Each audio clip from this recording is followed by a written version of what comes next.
যে আমার সেই বাউল সম্রাট জসির সরকার সাহেব তিনি বলেছেন, জিন্দা মানুষের জানাজাতে মরা মানুষের দরকার।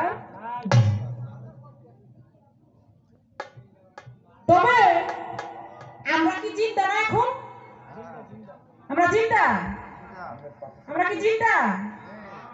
তবে আমরা তো আসলে মরা। কারা মরা?